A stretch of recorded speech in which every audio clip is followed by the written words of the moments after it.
로마서 12장 1절부터 15장 13절까지는 성도들의 삶에 대해서 기록한 거예요. 그 내용이 교회에 대해서는 어떻게 우리가 교회에서는 어떻게 생활을 하고 또 사회에서 또 국가에 대해서 오늘도 보면 13장 1절부터 7절까지는 국가에 대해서 우리가 어떤 자세로 살아야 되는가, 성도의 국가관, 그 다음에 8절부터 마지막 또 10절까지 8절 10절은 이제 사회에서 우리가 어떻게 그리스도인으로서 살아가야 하는가, 어떤 행동을 취해야 되는가, 11절 14절은 이 시대에 살고 있는 우리는 어떤 자세로 또 도덕과 윤리적으로 또 신앙적으로 살아야 되는가, 전부 다 성도의 삶에 대해서 기술한 내용들이다.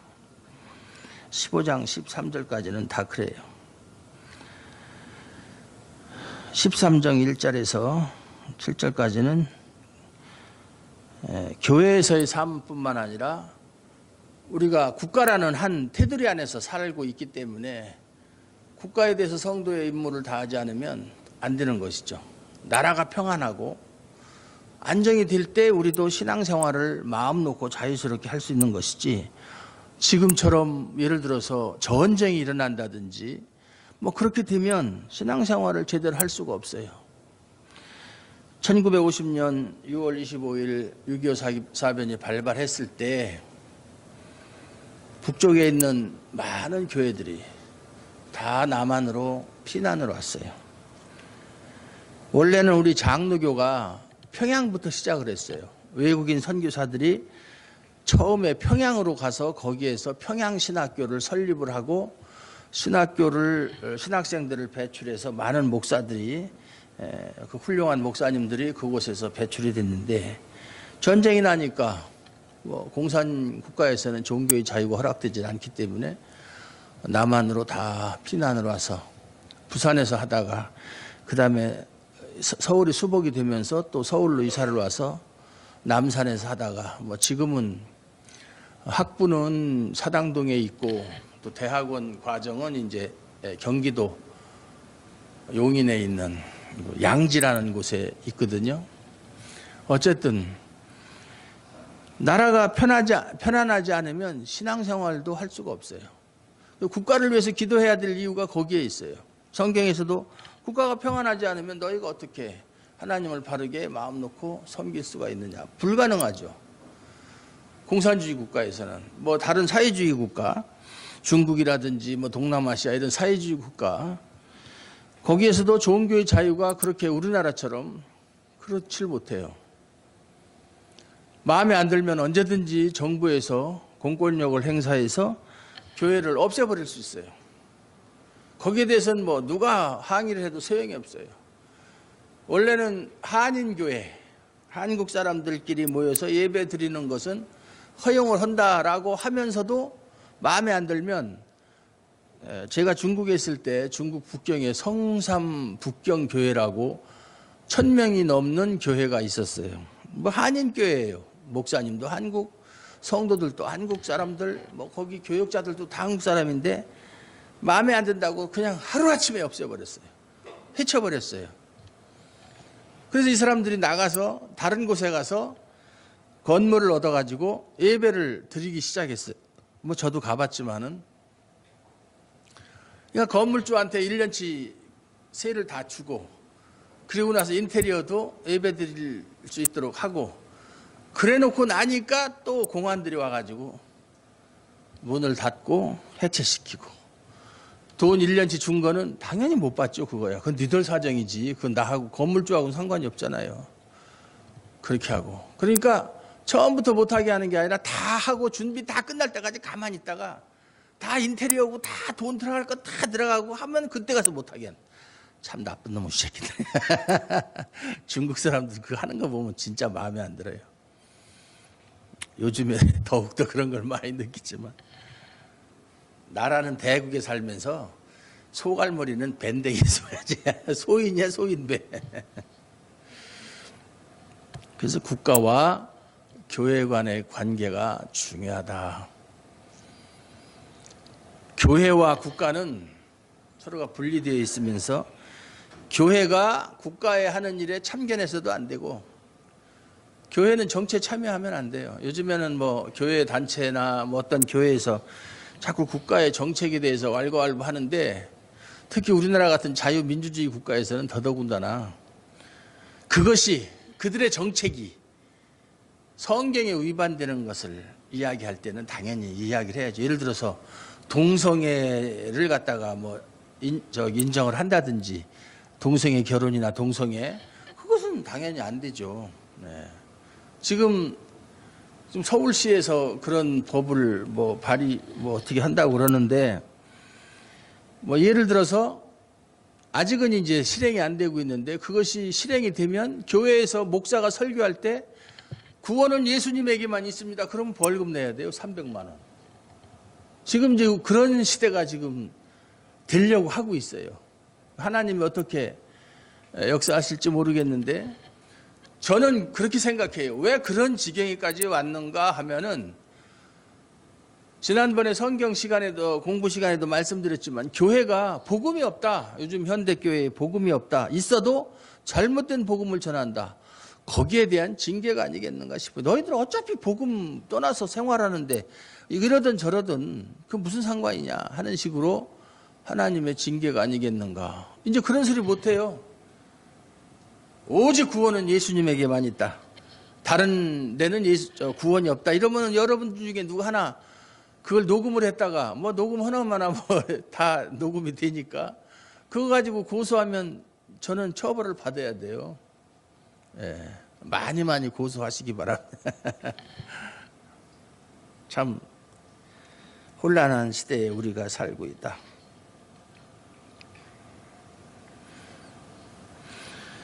이 당시 바울이 로마서를 기록할 당시만 해도 지금 로마 정부로부터 기독교인들이 많은 핍박을 받기 시작할 때예요. 결국 바울도 베드로 사도와 함께 바로가 아니라 로마의 가장 우리 유명한 황제, 다른 사람은 다 몰라도 여러분들이 네로는 알 거 아니에요. 네로의 박해 시대 때 다 순교를 했어요. 네로가 사도 바울과 베드로 그 외에 많은 성도들을 다 죽였다 이 말이에요. 근데 로마에 있는 교회는 물론 이방인들 지역에 세워진 교회지만 유대인들이 상당히 많았어요. 유대인들은 어딜 가도 있으니까. 그러니까 유대인들 입장에서 보면 로마는 자기들 나라를 침범하고 자기들을 식민지로 삼은 아주 그 나쁜 사람들이란 말이에요. 옛날 일본 사람들이 우리나라를 식민지화 했을 때처럼. 그러니까 그들이 부과하는 세금을 낸다라고 하는 것은 적을 이롭게 하는 행위란 말이에요. 그들 입장에서는. 그러니까 세금을 안 내는 거예요. 나라의 정책에 반대하고 세금도 안 내고 적개심을 가지고 이러는데 바울은 뭐라고 얘기하냐면 그렇게 하지 말라. 예수님도 그랬잖아요. 예수님 당시에도 로마의 식민지였었지만 예수님도 가이사의 것은 가이사에게 하나님의 것은 하나님께 바치라 그랬죠. 너희가 지금 어쨌든 가이사, 시저죠. 그 밑에서 생활하고 있으면 그에게 세금을 바치는 것이 가다는 얘기예요. 그렇게 해야 된다. 그렇게 하지 않으면 잡혀가거나 추방당하거나 뭐 이렇게 하면 결국은 하나님을 섬기는 일도 못하게 된다 이 말이죠. 실질적으로 로마에 많은 유대인들이 있으니까 꼭 로마 정부에서 하는 정책에 대해서 반대를 하고 심지어 열혈당 같은 사람들은 폭력까지도 행사하고 이렇게 하다 보니까 골치 아프니까 글라우디오 황제 때는 로마에서 유대인들을 다 추방시켰어요. 유대인들은 다 로마를 떠나라.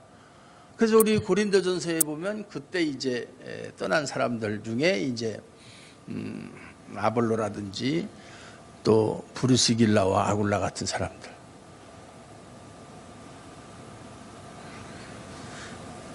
뭐라고 얘기하느냐면 그런 상황, 지금 우리나라 상황하고는 달라요. 우리나라 상황하고 같다고 생각하면 안 돼요. 그때는 핍박을 받고 정말 유대인들을 못 살게 굴던 그런 사람들의 그 밑에서 신앙생활 하는 사람들이기 때문에 얼마나 많은 적개심이 있었겠어요. 그럼에도 불구하고 각 사람은 위에 있는 권세에게 굴복하라. 권세자들의 권세들에게, 이것은 권력을 가진 사람들에게 굴복하라 그 말이죠. 권세는 왜냐하면 하나님께로부터 나지 않으며 하나님께서 주신 것이다. 그들이 권세를 휘두르는 것은 그들 개인의 것이 아니라 하나님께로부터 나온 것이다 그 얘기예요. 그러므로 권세를 거스리는 자는 하나님의 명을 거스리는 것과 마찬가지다. 왜냐하면 하나님이 그들에게 권세를 주었는데 그 권세에 대해서 반항하게 되면 결국은 그들에게 반항하는 것이 아니고 하나님께 반항하는 것이 된다 그 말이에요. 그럼 거스리는 자들은 심판을 자체하리라. 당연히 심판을 받죠. 심판을 받아요. 요즘에 말이죠, 이 한국 교회에 이상한 어떤 뭐라 그럴까요? 기류라고 그럴까? 뭐 이상한 일들이 벌어지고 있는데 여러분들은 잘 몰라요.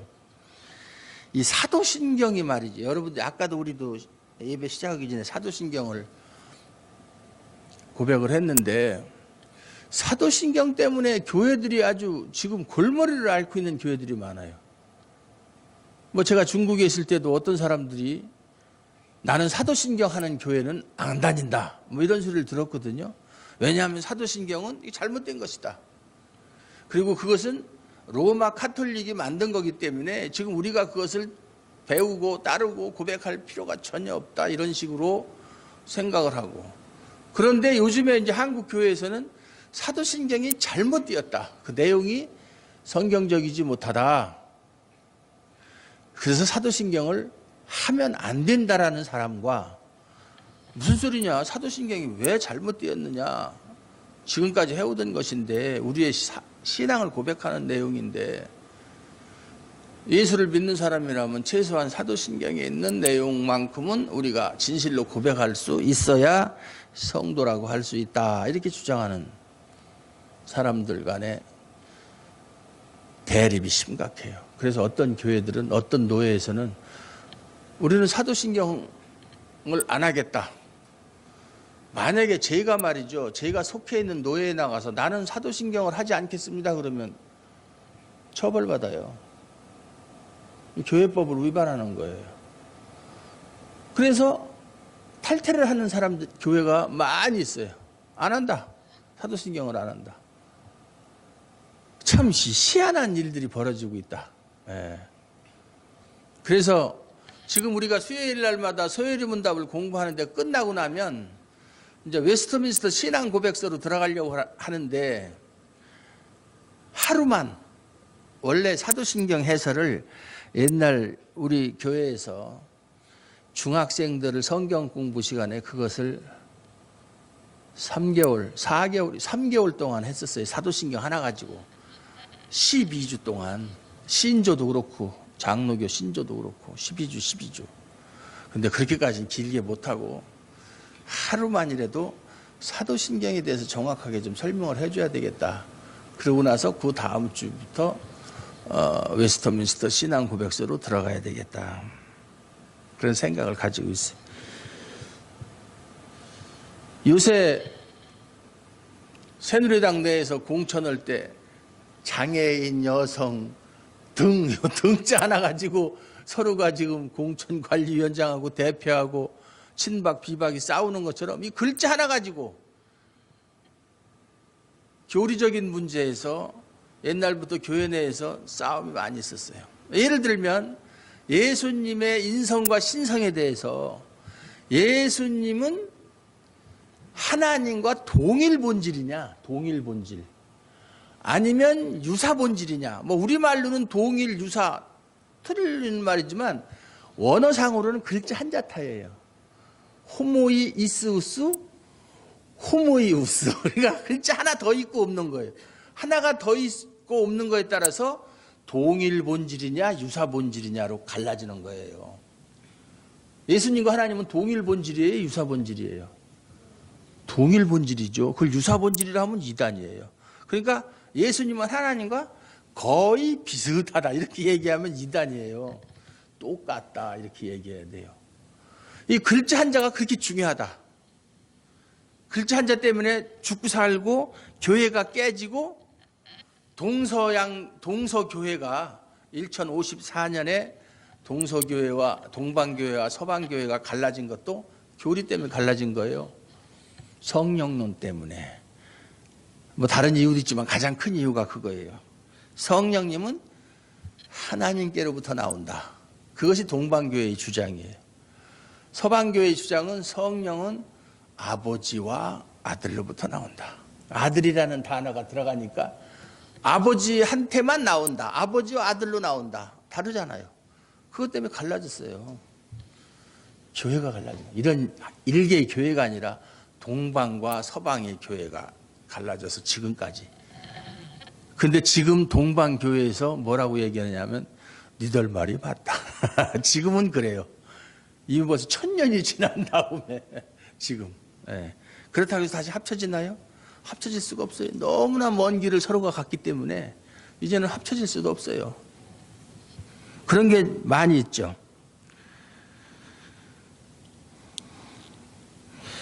그래서 국가에서 지금 우리나라에서 국가에서 그러면은 시행하는 모든 정책에 아무 말 없이 무조건 다 굴복해야 되느냐? 그건 아니에요.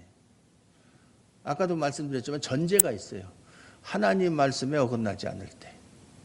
예를 들어서 옛날 일제 때 말이죠. 신사참배해라. 뭐 주기철 목사님에 대한 것이 이제 영화관에서 옛날에도 한번 나왔어요. 저 높은 곳을 향하여.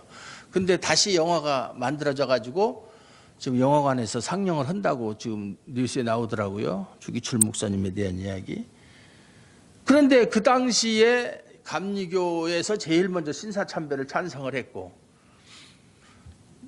이 장로교가 제일 나중에 했는데 그때 많은 목사님들이 순교를 당했어요. 그걸 거부하다가. 그중에 이제 대표적인 분이 뭐 주기철 목사님이라든지 한상동 목사님, 고신칙인데 뭐 그런 분들이 이제 다 순교를 하셨는데 그때 목사님들이 찾아와서 뭐라고 얘기했느냐면 감옥에 갇혀 있을 때 감옥에 갇힌 이유가 뭐예요? 신사참배 안 한다고 또 성도들에게 신사참배하면 안 된다고 그것은 죄를 짓는 것이라고 하나님의 계명을 저버리는 것이라고 설교를 했기 때문에 그를 잡아다가 감옥에 가뒀어요.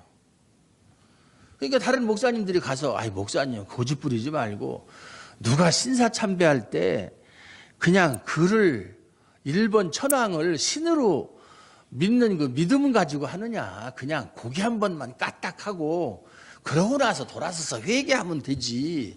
예? 그걸 뭘 고집 부리다가 그렇게 고초를 자초하느냐. 이렇게 많은 목사님들까지도 와서 회의를 했다 이 말이에요. 사실 그게 사탄의 유혹이에요. 마태복음에 있는 말씀처럼 너 나한테 고개 한 번만 까딱하면 이 천하 모든 영광을 너에게 주겠다. 사탄이 예수님한테 그렇게 시험했잖아요. 그거나 똑같은 거예요. 그러면 목사님이 만약에 그 말을 듣고 그래 마음속으로는 전혀 그런 마음이 없어요. 신사참배할 마음이 없는데 그냥 형식적으로 그냥 신사가 딱 신사라는 게 그들이 천황을 모신 신주 같은 거잖아요. 그 앞에서 고개만 까딱하면 되는 거예요. 그러면 그것을 본 많은 성도들이 다 시험에 들 거 아니에요. 다 신사참배 해도 되는 거구나. 왜? 목사님들도 하는데. 그러면 한 사람의 행동으로 말미암아 모든 사람들을 많은 사람들을 범죄하게 만드는 결과가 된다. 그래서 안 한 거예요. 결국 목숨하고 바꾼 거죠. 나는 그렇게 못하겠다. 그래서 이제 순교를 이제 하신 건데 젊은 나이에 40대 중반 47, 8, 6대 어쨌든 그렇게 국가에 사는 일이 하나님 말씀과 우배될 때는 목숨 걸고 그것을 거부해야 돼요. 아까 얘기했지만 뭐 동성애 문제라든지 전혀 하나님께서 허용하지 않는 것 그것을 요구할 때는 당연히 거부해야 되죠. 어떠한 그 유혹이 와도 거부할 수 있어야 돼요. 그것은 성도들 각 개인이 그런 자세를 가지고 있어야 돼요. 누가 알아주든 알아주지 않든 나는 그렇게 못한다. 내가 죽는 한이 있어도 내가 아는 한 하나님의 말씀은 하나님은 그걸 원치 않는다. 내가 하나님 말씀대로 참 모든 일에 충성하며 살지는 못할지라도 하나님이 극히 싫어하시는 일은 내가 할 수 없다. 최소한 이 정도의 양심, 신앙적인 양심은 있어야 하지 않겠는가. 그런 것이 아니라면 그들이 우리를 침략한 참 적국의 입장이라 할지라도 우리를 식민지로서 핍박을 하고 약탈을 하고 하는 로마 정부의 시책이라도 따르라는 것이 사도 바울의 주장이에요. 그것이 성도의 자세다. 그래서 공세 바치는 것, 국세 바치는 것, 그 당시에는 이제 뭐 사람이나 재물에 대해서 지금과 마찬가지로 세금을 바치게 했고, 또 지금 부가가치세 같은 그런 간접세, 뭐 지방세죠. 뭐 자동차세라든가 무슨 뭐 여러 가지 뭐 많은 세금이 있잖아요. 그런 거 다 불평하지 말고 다 내라는 거예요. 그렇게 함으로 인해서 그들과 마찰을 피하라는 얘기예요. 그들과 부딪히면 결국 손해보는 것은 결국 우리가 손해보는 거 아니냐. 그렇게 되면 신앙생활 제대로 할 수 없고, 그 당시는 초대교회 당시이기 때문에 지금 많은 사람들에게 복음을 전해야 될 그런 사명이 어느 때보다도 강할 때에 그런 일로 인해서 교회가 위축이 된다면 그건 안 되잖아요. 하나님의 일을 오히려 방해하는 결과밖에 안 되니까 그렇게 하면 안 된다. 그러고 나서 그 다음에 8절부터는 이제 이웃에게, 이것은 뭐 그 사람이 믿는 사람이든 믿지 않는 사람이든 뭐 직장에 있는 동료든 뭐 이런 걸 다 포함해서, 우리는 꼭 믿는 사람끼리만 그렇게 끼리끼리만 하는 게 아니라 믿지 않는 사람에게도 사랑의 빛 위에는 아무에게든지 아무 빛도 지지 말라. 그 사랑의 빛이라고 하는 것은 우리가 하나님께 진 빚을 말하는 거죠. 그건 평생 갚을래야 갚을 수 없는 그 빚. 그 빚은 청산할 수가 없다. 우리가 하나님께 지은 빚이 어떻게 갚겠어요. 그러나 그거 말고 다른 사람들에게는 어떤 빚이든지, 뭐 빚이라는 게 사실 물질적인 것이지만 물질적인 것이든 정신적인 것이든 빚 갚지 말고 신세진 거 있고 부담되는 거 있으면 다 해결하라는 얘기죠. 참 그렇게 해서 발을 피고 잘 수 있으면 참 좋은 거예요. 사람이 빚을 지고 산다는 거 참 힘들어요. 옛날에 우리 부산서 살 때 우리 어머니가 아버지는 그 당시 대순 진리에 믿을 때 뭐 지방으로 다니면서 우리말로 말하면 전도한다고 다니시고, 어머니가 우리 동생들하고 저하고 삼남매를 데리고 생활하려니까 어려웠었죠. 그래서 빚을 많이 졌었어요. 제가 어렸을 때 보니까. 그러면 이 집에서 빚 빌렸다. 그러면 이제 갚을 때 되면 또 다른 집에 가서 빌려서 갚고 계속 돌려막기 하는 거예요. 한 번도 날짜를 어긴 적이 없어요. 그러니까 얼마나 힘들었겠어요. 예. 뭐 벌어서 갚아야 되는데 이 집에서 빌려서 저 집 갚고 또 다른 집에서 빌려서 이 집 갚고, 그러니까 그냥 참 이 빚을 지고 산다는 게 얼마나 그 정신적인 스트레스가 많았겠어요. 예. 우리 빚을 지지 말아야 된다. 하나님께 지은 빚 말고는 사람들한테는 될 수 있으면 빚 지고 살지 말자. 제가 목회를 하면서 성도들에게 철저하게 금하는 게 있어요. 성도들끼리 교회 내에서 절대 금전적인 거래하지 말라. 어려운 사람 있으면 그냥 줄지언정 빌려주지 말아라. 빌려달라고 하지도 말아라. 꼭 그것이 문제가 돼요. 뭐 그런 거 많이 봤어요. 아주 이렇게 열심히 신앙생활하는 사람이니까 믿고 돈을 빌려줬는데 어느 날 행방을 감춘다든지 뭐 그런 일들이 종종 있어요. 그래서 교회 내에서는 절대 금전거래 하면 안 돼요. 제가 빌려달라기도 빌려주지 마세요. 뭐 빌려달라고 하지도 않겠지만 빌려주지 마세요. 아, 나 잠깐만 쓰고 내일 줄게. 아예 빌려주려면 아예 못 받을 생각하고 그냥 잊어버리든지. 왜 준다고 안 주나 그러고서 이렇게 꽁 하고 있으면 오히려 죄 짓는 건 자기가 죄 짓는 거예요. 그 다음에 이웃을 사랑하라. 하나님을 사랑하라. 이웃을 사랑하라는 게 기독교의 정신인데, 사실상 뭐 사랑이라는 것은 모든 것을 다 포함하는 것이다. 율법도 사랑 안에 들어있는 것이고, 그래서 여러 가지 율법이 있지만은 내 이웃을 내 자신과 같이 사랑하라 하신 그 말씀 가운데 다 들었느니라. 사랑은 율법의 완성이다.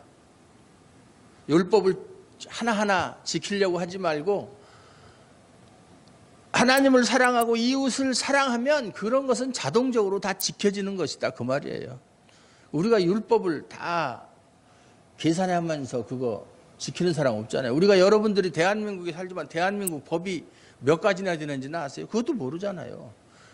예? 육법전서가 그냥 여기서부터 여기까지 돼요. 그 법전이. 그걸 어떻게 다 알 수 있어요? 어떤 법이 있는지도 모르는데. 그래도 처벌받지 않고 잘 살잖아요. 왜? 그냥 기본적인 양심을 따라서, 특히나 우리 성도들은 하나님 말씀 따라서 살면 전혀 법에 저촉될 일이 없어요. 그런데 옛날에 새벽 기도할 때 제가 직접 봉구차를 운전하면서 이제 성도들을 실어오려고 아침에 나가면요, 그때는 차들이 많이 안 다니잖아요. 4시 반 뭐 이렇게 요때쯤 되니까. 그때도 신호등은 켜져 있어요. 근데 빨간 정지 신호가 켜져 있는데도 그거 무시하고 달려가는 거 보면 다 교회 차들이에요. 교회 봉고차. 봉고차 옆에다가 어느 교회, 대한예수교 장로에 무슨 교회 해놓고 다.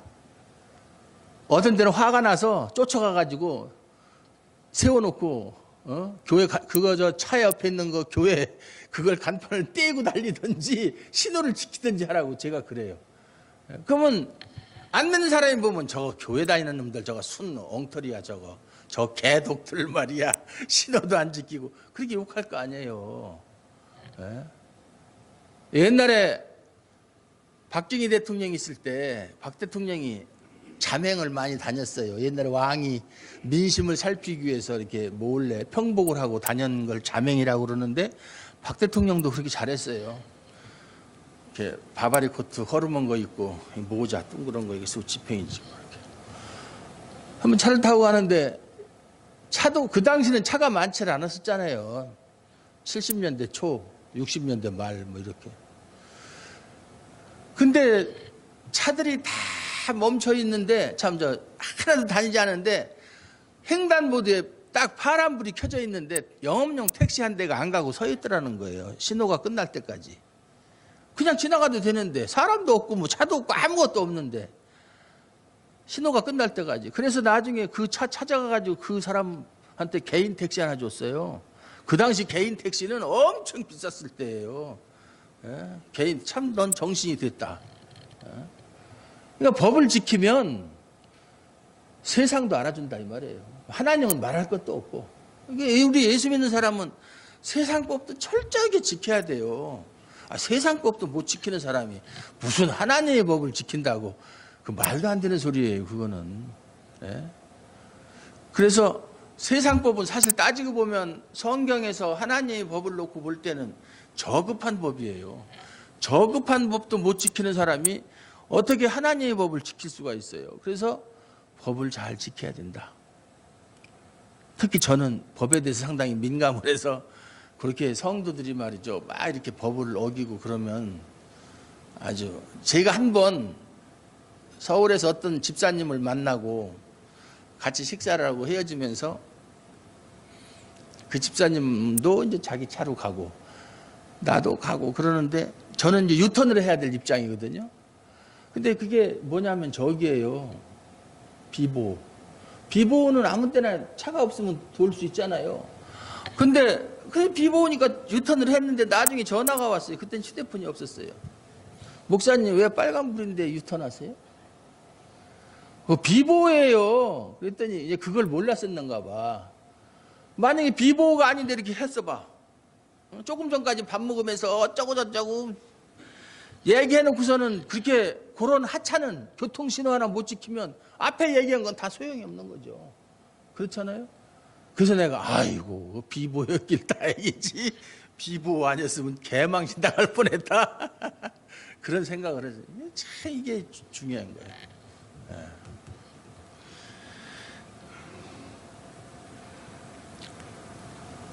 11절부터 14절 또한 너희가 이 시기를 알거니와. 이 시대가 돌아가는 거 보면 어떻다는 거. 예수님께서도 무화과 나무의 비유를 배우라 그랬잖아요. 가지가 연하여지고 잎사귀가 나면 여름이 온 줄을 아나니. 이 시기를 보고 그걸 깨달을 수 있는 그런 해안을 가져야 돼요. 자다가 깰 때가 벌써 되었다. 언제까지 자고 있을 것이냐? 일어나야 된다.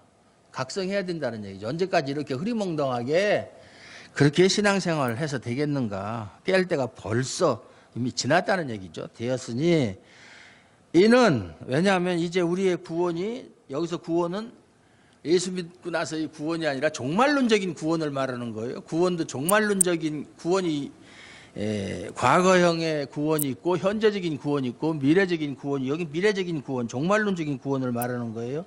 처음 믿을 때보다 가까웠다. 당연하죠. 어제보다는 오늘이, 오늘보다는 내일이 예수님 만날 날이 가까워지는 거예요. 하루하루 살면서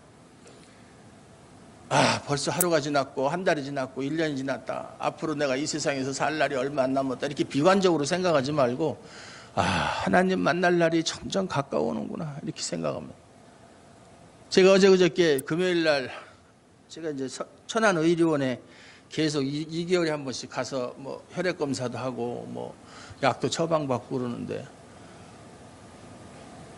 지난 2개월 전에 갔을 때는 혈액을 채취하고 결과는 이제 이번에 가면 어제 그저께 알려주는데 의사가 심각한 표정을 짓고 있더라고요.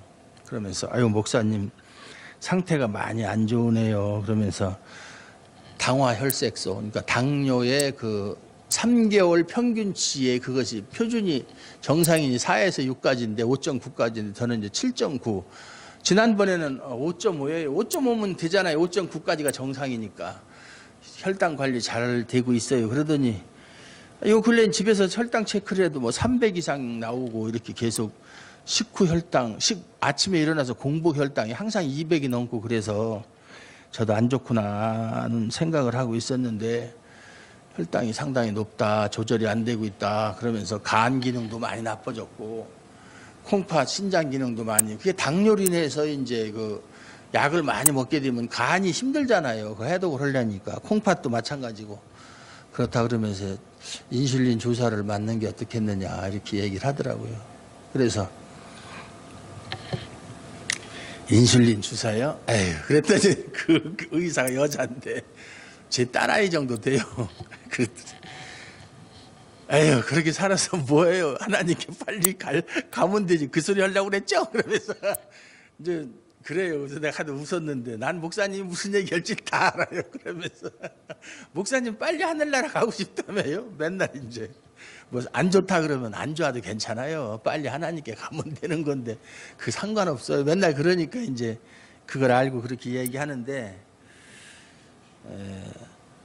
물론 이제 그냥 이렇게 살다가 갑자기 어느 날 갑자기 가면 좋은데, 아파서 병원에 입원을 한다든가 뭐 이러면 가족들한테도 피해주고 여러 가지 정신적 물질적인 피해를 주니까 그게 그래서 그렇지. 아이 가는 거야. 뭐 지금 당장 가면 얼마나 좋아요. 지금 가면 더 좋지. 설교하다가 가는데 그거보다 더 좋은 게 어디 있어요. 예?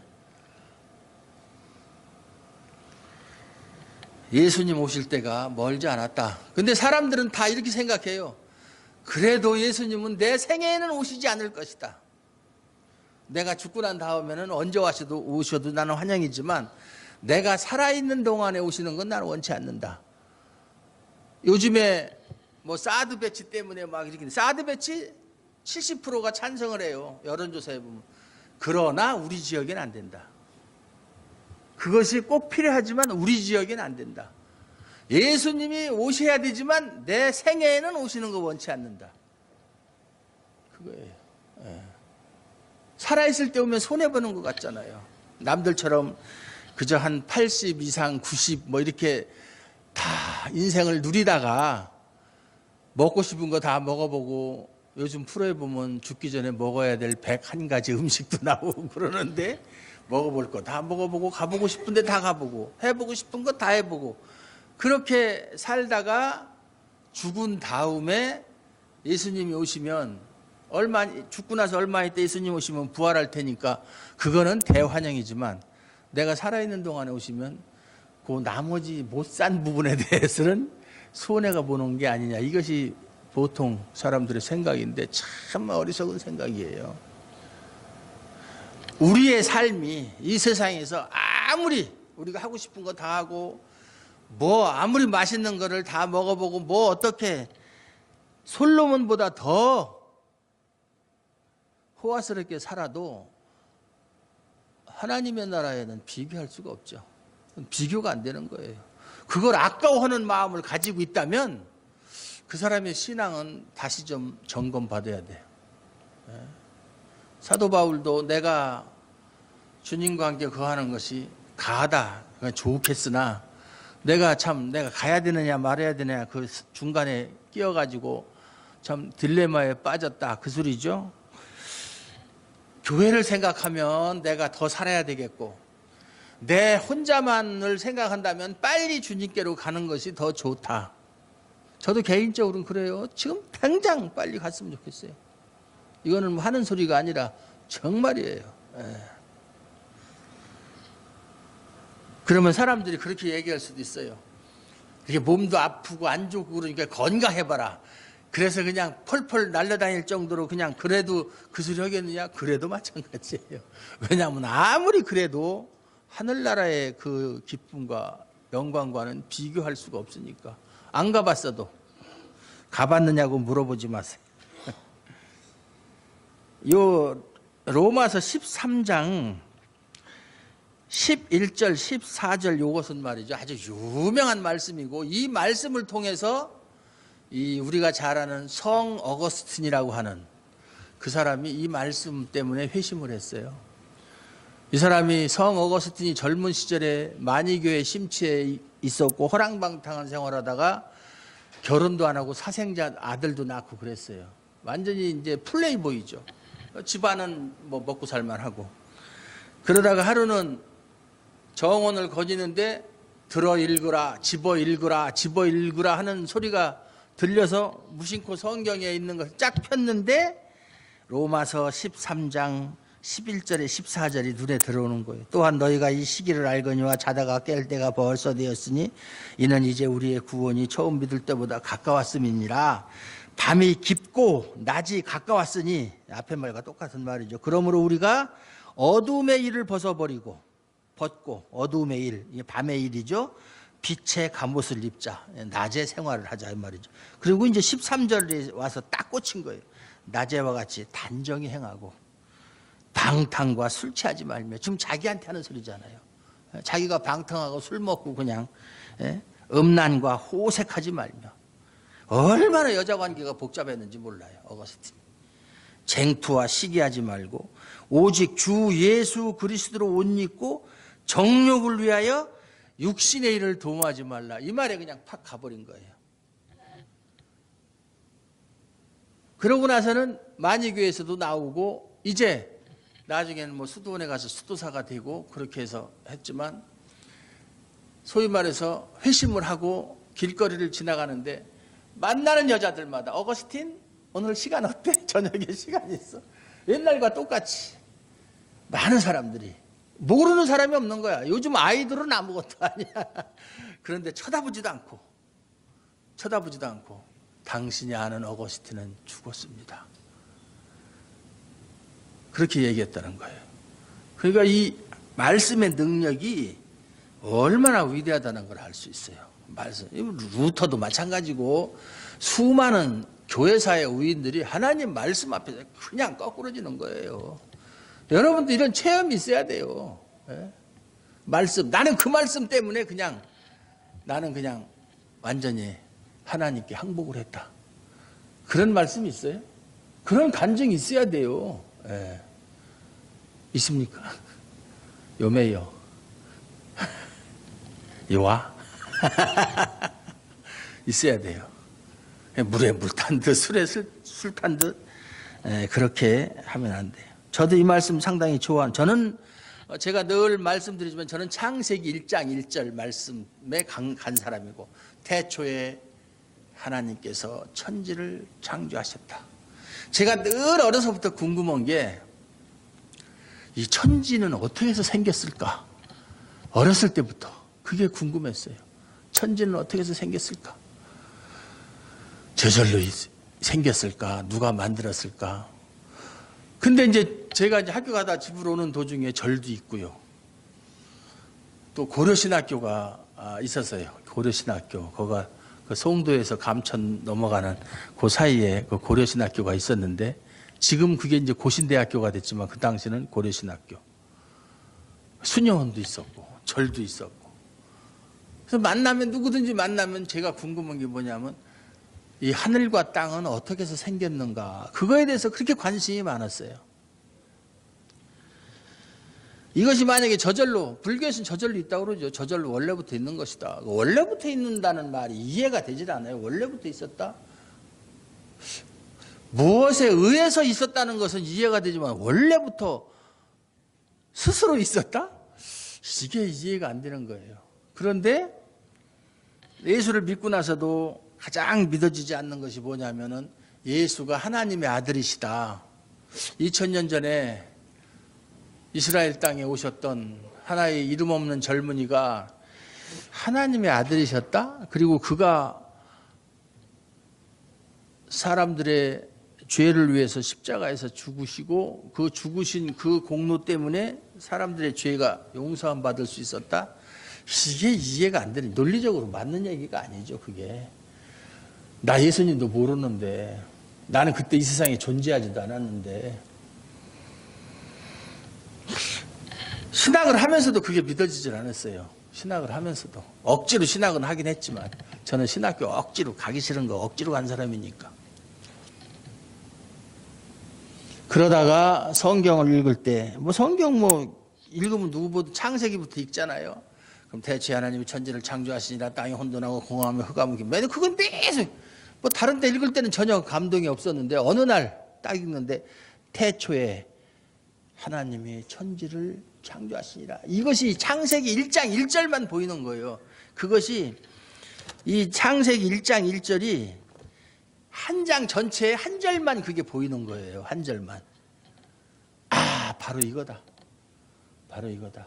하나님이 천지를 창조하셨다면 예수가 하나님의 아들인 거 그거 못 믿을 이유가 전혀 없잖아요. 이것이 하나님의 말씀인데 하나님께서 예수가 하나님의 아들이고 우리를 위해서 구원하시기 위해서 십자가에서 죽기 위해서 이 땅에 오셨고 죽으셨고 우리를 살리시기 위해서 부활하셨다는 말씀이 그게 못 믿을 말이 뭐가 있는가. 하나님이 하신 일이라면, 천지를 만드신 하나님이 하신 일이라면 거기서 그냥 가버렸어요. 그때부터 이제 골수분자가 된 거예요. 지금은 10번, 100번, 1000번을 고쳐 죽어도 정몽주가 이 몸이 죽고 100번 다는 1만 번 고쳐 죽어도 예수가 하나님의 아들, 구세주, 하나님께서 천지를 창조하신 창조주, 그것을 믿는 믿음은 결코 저버릴 수가 없어요. 믿습니까? 네, 그렇게 돼야 돼요. 오직 주 예수 그리스도로 옷 입고 정욕을 위하여 정욕이 뭐예요? 내가 하고 싶은 거, 내 육신이 원하는 것을 하기 위해서 육신적인 생각이나 행위를 하지 말라. 육신의 생각은 하나님과 원수가 된다고 그랬어요. 육신의 생각은 사망이요 영의 생각은 생명과 평안이라고 그랬어요. 우리가 어떤 길을 택해야 될지는 자명하잖아요. 영의 생각으로 나그네 같은 인생길에서 영의 생각을 가지심으로 생명과 평안을 누리시는 여러분들 되시기를 주님의 이름으로 축원합니다. 하나님 아버지 감사합니다. 오늘도 하나님께서 우리에게 생명의 말씀을 주심으로 우리가 그 말씀을 통하여 하나님의 존재와 예수 그리스도의 존재, 그리고 우리가 이 세상에서 어떻게 살아야 할 것인지를 배웠습니다. 이 배운 바 말씀대로 꼭 실천하면서 살 수 있도록 능력과 지혜를 허락하여 주시옵소서. 예수님 이름으로 감사드리옵고 기도하옵나이다.